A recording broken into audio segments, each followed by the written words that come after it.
Hey, good morning, guys. Michael Andreula here, and here today to teach you a little bit about kickboxing technique and get you prepared.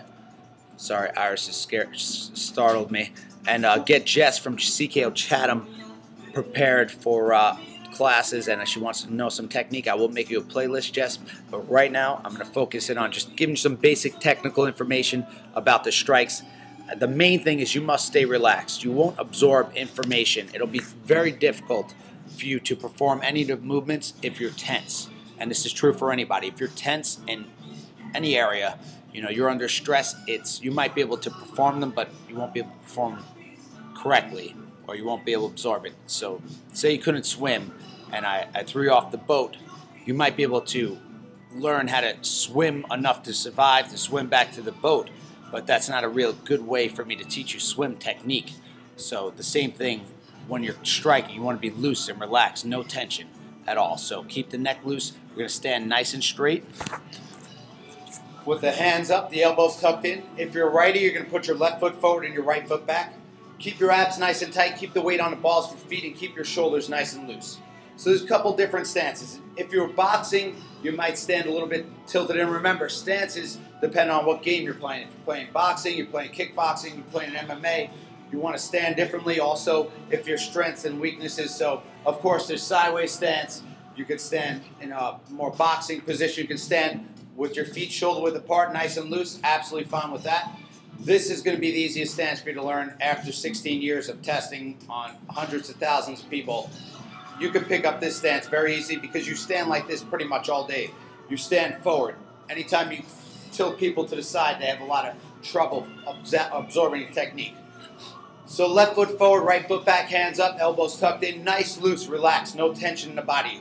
Right? Weights on the balls of your feet, jumping it out. Good. You can do it at home. Stand up, hands are up, elbows are tucked in, keep your shoulders nice and loose, keep the weight on the balls of your feet. No tension, right? Nice and loose. Hands are up, elbows are tucked in, weights being transferred back and forth. That's your base. It's your stance. Your jab, okay, or a lead to the left straight, or whichever foot is forward, that's your jab.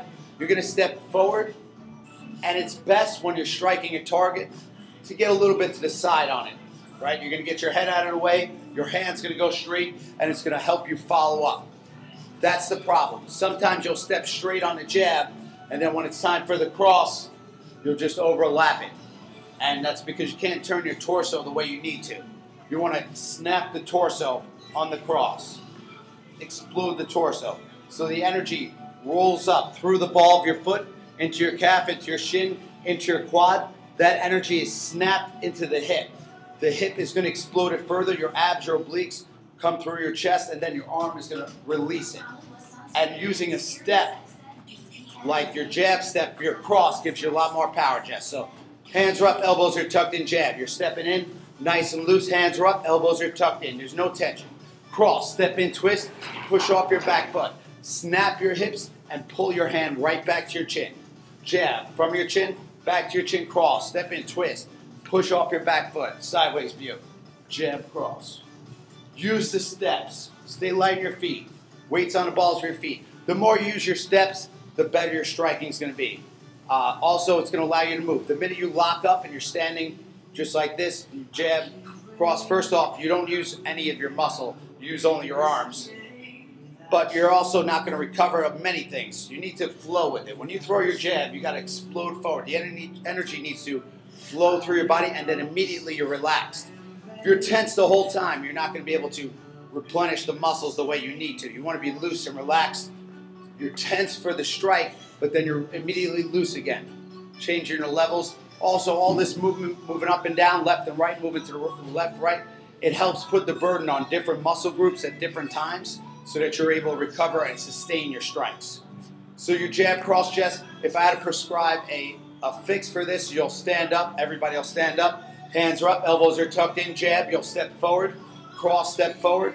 Nice and light. You'll do long jab crosses, maybe 10 reps. And then do short jab crosses where you're really just throwing it without the arms. Back and forth, and then 10 with the arm. It trains your body to work back and forth, back and forth. The hips will start moving, the shoulder blades will start moving. You'll start developing mind to muscle connection. That's where it really comes down to. Your brain and your muscles will be better connected, hardwired, deeper and deeper and deeper, and then you'll be able to trigger every single muscle fiber in your body, just in your brain, and your workouts, everything will become more effective, more efficient. Almost out of time, so I'm going to get right to it. Hooks, right? And if you're doing it at home, stand up, humor me. Left foot forward, right foot back. Lock the arm in place. You're going to strike with the lead two knuckles, right? If you're hitting anything. If you're using hand weights, you don't need to worry about that. But you do want to worry about the lead two knuckles being behind the wrist, being behind the elbow. And if it's your second time, keep the hands down lower than your shoulder to take the tension so you don't put too much tension on your rotator cuff. And I'll show you why in a second. You could turn your hand. I'll explain that. But hands are up, elbows are tucked in. You're going to twist to the right side. Load up the right. Put the weight on the balls of the feet. Keep your other hand up, and you're going to twist your hips, pivot your feet. Right? So your hips are coming around first. Snapping the hips around first. Ripping the hips around first. Of course, you don't have to do that. You can just turn the hips into it. It depends on the intensity of the hook you want to throw. But I would say blast the hips around. Why not? You're trying to burn calories. You're trying to hit harder, right? Left side, same thing. Of course, it's a little bit lighter. You're not used to the left. Twist, open. What you're probably doing, Jess, is you're so close, you can't get anything built up. It's very difficult. You want to twist out to the left and then whip the hips into it. That's it. So if I had to prescribe, again, something to retrain your body, throw hooks without the punch and then throw hooks with the punch. Joining the upper body and lower body. So we have jab, cross, long straight punches from your chin back to your chin, get nice and loose. Jab, step in forward, cross, step in, twist. Explode off your back foot, jab, cross together. Nice and loose, jab, step in forward, cross, step in, twist.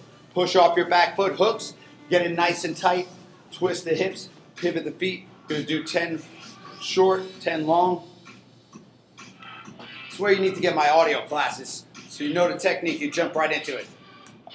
Uppercuts. Shake everything out, get loose. Uppercuts. You're going to be right on top of the bag. If you're not using a bag, you're using dumbbells, right? Your hands are up, elbows are tucked in. You're going to drop your body weight down. Transfer the weight through the body, through your calf, your quad, abs, obliques. Snap the hip and strike with the lead two knuckles. If you're hitting a bag, go directly in. Same thing on the left side. Explode your hips into it. Snapping the hips back and forth. Good. So jab, cross, long straight punching. From the chin back to your chin, you're loose. Stepping in big. Cross, step in, twist. Push off the back foot. Hook, staying in nice and tight. Twisting the hips, pivoting the feet. Not letting the hands drop. Nice and loose. Uppercuts, palms face the ceiling. Shoulders are loose, hips are loose.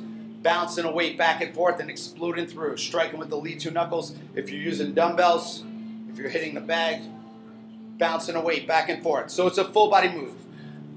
We won't cover kicks today, but that'll get you going. If you need a workout there, do 100 jab crosses, 100 hooks, 100 uppercuts, and try to watch yourself in a mirror or some type of reflection so you can see actually what's happening, because a lot of things will happen without you knowing it. You'll drop your hand and you won't realize it. But it takes time to develop that mind to muscle connection. And until that happens, you're not going to be able to control the body the way you want to. Besides that, excellent talk yesterday on diet and nutrition. I'll probably come back later. I have a bunch of clients today. The instructor called out last minute, so I had to wake up with a major emergency. And I tried to let the phone ring for a second, but then I came in. What are you going to do?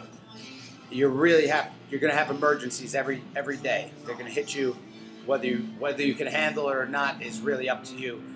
You have to say, I'm going to still accomplish what I want to accomplish today. I'm not going to let it throw me. I'm going to make sure this happens. And Tony's here, so I'm going to end this. How we doing, Tony? Good? Just talking to the people on the internet. Tony said it's good. He said it's very nice. So email me, guys, mike@ckotrainer.com. Remember, I'm having I'm testing my new material out this Sunday at 8:15. If you're in New Jersey or New York, you can come on in, check that out. I know we're going to have probably a ton of instructors here robbing my stuff, but it's all right with me. I'm just glad you're watching. I appreciate it. Jess, I'm sorry I didn't get back to your Facebook message. It was taking me a long time. I was doing franchise training. I was teaching classes. I was keeping up my normal client list. I have free boot camp in February, I don't want to make excuses, but I was in deep work. So you are a priority. So here's your video. Everybody else, goodbye. Have a great day.